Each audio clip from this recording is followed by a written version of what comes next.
I recently made a video analyzing deep web mystery boxes purchased by YouTubers, and since then I've received many requests to compare them to mystery boxes sold on eBay. I will let you decide for yourself which marketplace sends the scarier mystery boxes.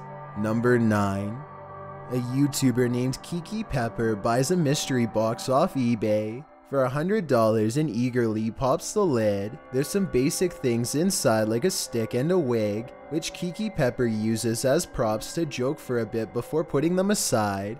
Next up is a grim discovery that probably makes her wish she never put on the wig to begin with. A number of pins have been forcefully driven into this baby doll's back and jut out prominently. She also finds a rotten kid's tooth in a jar. Put these two items together, and it kinda makes me think whoever sent this could have been mentally disturbed. Lastly, KiKi comes across a small and heavy package marked RIP. Inside is a vase filled with some dirt from somewhere far away, possibly an unmarked burial site. Maybe this person is sending mementos from all their favorite evil pastime activities. If so, this would be pretty foolish, considering KiKi now has the seller's name and address. Then again, this package could be their way of begging to be caught before they are compelled to commit these acts again. Number 8. Hunting the Dead is a YouTube channel with a paranormal focus, and today he is opening a Dybbuk box, a type of malevolent spirit box in Jewish mythology. Just when he is about to open the box, this happens.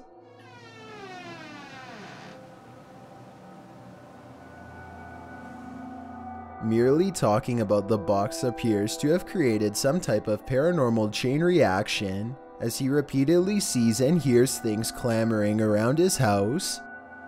There was just a voice. Tell me you guys heard that. Inside of the box, he finds hair, bone fragments, ashes, and a handwritten note describing a demon named Corby. He describes a sudden change in the atmosphere, kind of like the room is becoming smaller and cramped, and he decides to end the video after a car alarm goes off outside.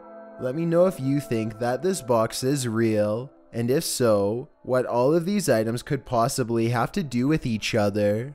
If this is all part of some ritual that I'm not familiar with, then please tell me what it is.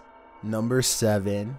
Hannah Atkinson is excited to open her eBay mystery box that she has bought for just under £20. Inside are a variety of trinkets that Hannah seems genuinely happy to receive, but then she comes across a bottle of sunscreen that I personally think is a little odd and suspicious. And it's taped at the top with the same tape that's on the box, so not too sure what that's about, but that's fine. Hannah has no use for the mysterious taped up bottle since it is wintertime in the UK, and she decides not to put it on. I guess this bottle could truly just be some leftover sunscreen from someone who wanted to give it away, but it could also be filled with just about any kind of chemical you could imagine.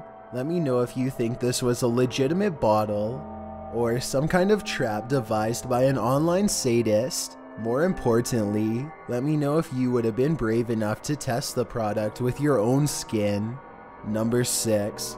Jake Weber orders a Dybbuk box online, and at the exact moment it arrives at his house, his friend just so happens to get involved in a fender bender while coming over. It could just be a coincidence, but I think it's a small sample of the bad luck brought on by this demonic new purchase.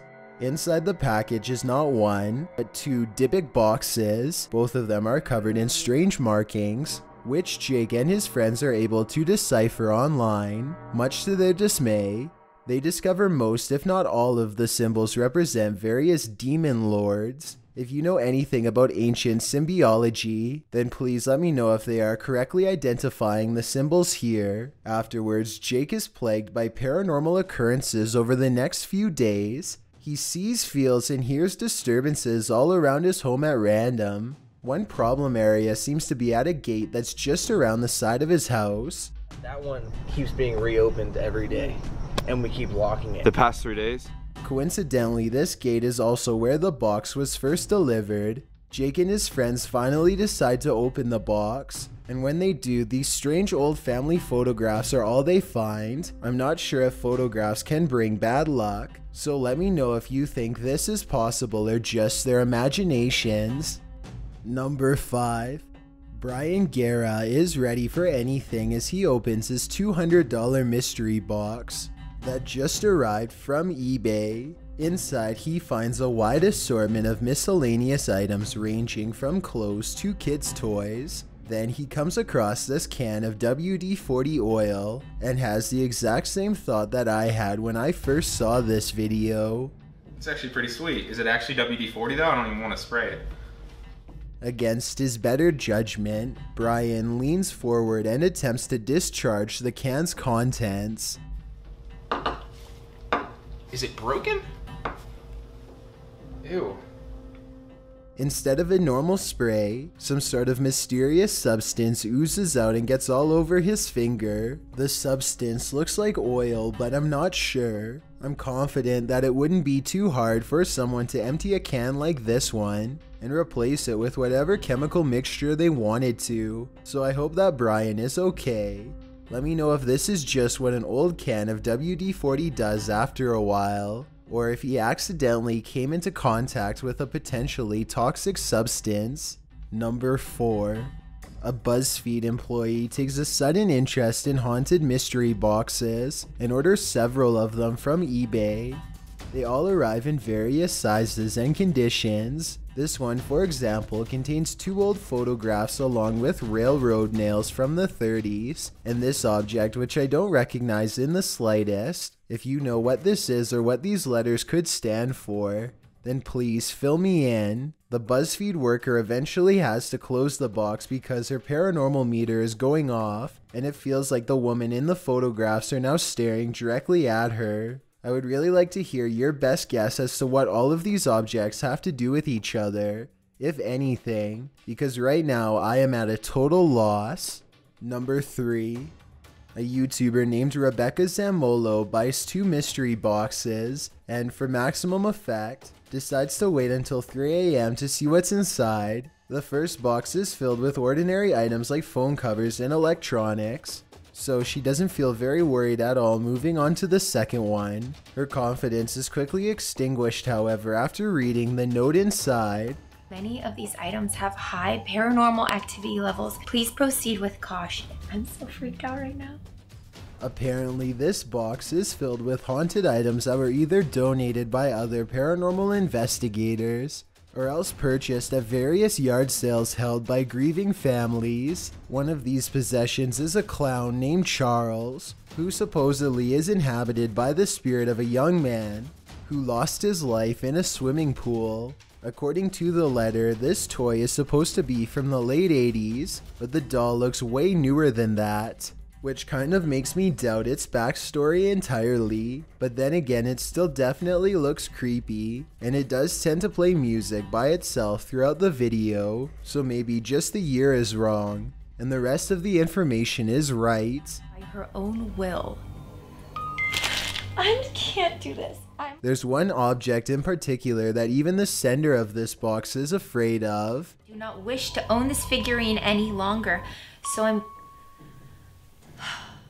According to the paranormal investigator's note, this small figurine is supposed to increase the frequency, intensity, and duration of all your nightmares. The person who owned this figurine claims that a 13-year-old eyeless boy named Jason would stand at the edge of their bed at night without moving. Rebecca refuses to open this figurine at all, choosing to bless the entire room with sage instead. I can't say I blame her. Let me know if you believe the legends surrounding these items, and if you would have tempted fate yourself by unwrapping Jason's figurine.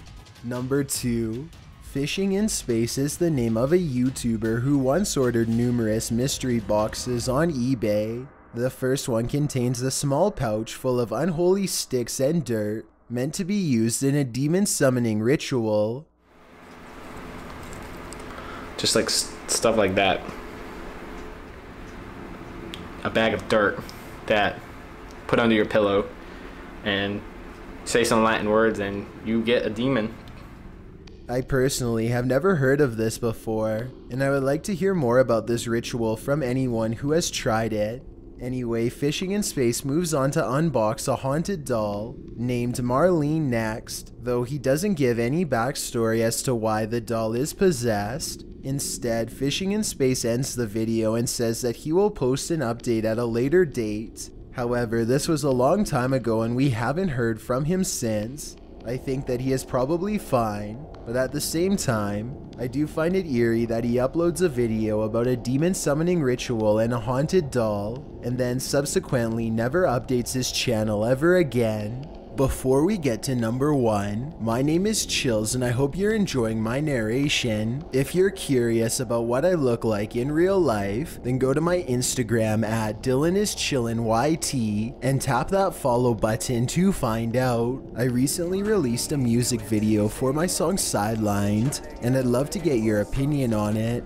Tap the circle icon in the top right corner, then tap my music video to give it a watch. It's also linked in the description below. It's a proven fact that generosity makes you a happier person, so if you're generous enough to hit that subscribe button and the bell beside it, then thank you. This way you'll be notified of the new videos I upload every Thursday and Saturday. Number 1. A YouTube channel called Proving Demons seeks to do just that with the help of a mystery box on eBay. Proving Demons and his assistant travel to a well-known haunted house in the area and hold the unboxing ceremony there. 3 items in particular grab their attention: an antique bell, an old necklace, and a wooden box with a pentagram on top. Using an EVP box, they hold up each item one at a time and ask each spirit to say the name of the item they are possessing. Tell me if you hear the same thing they are claiming to hear during this part. There it was. Said necklace again, clear. They do the same thing with the antique bell and seem to get another positive response. Then they decide to ask the spirit for its name, but only receive an old woman's laugh in return. That sounded like an old lady's laugh. And when they try to do the same thing with the pentagram box, this is the single word reply.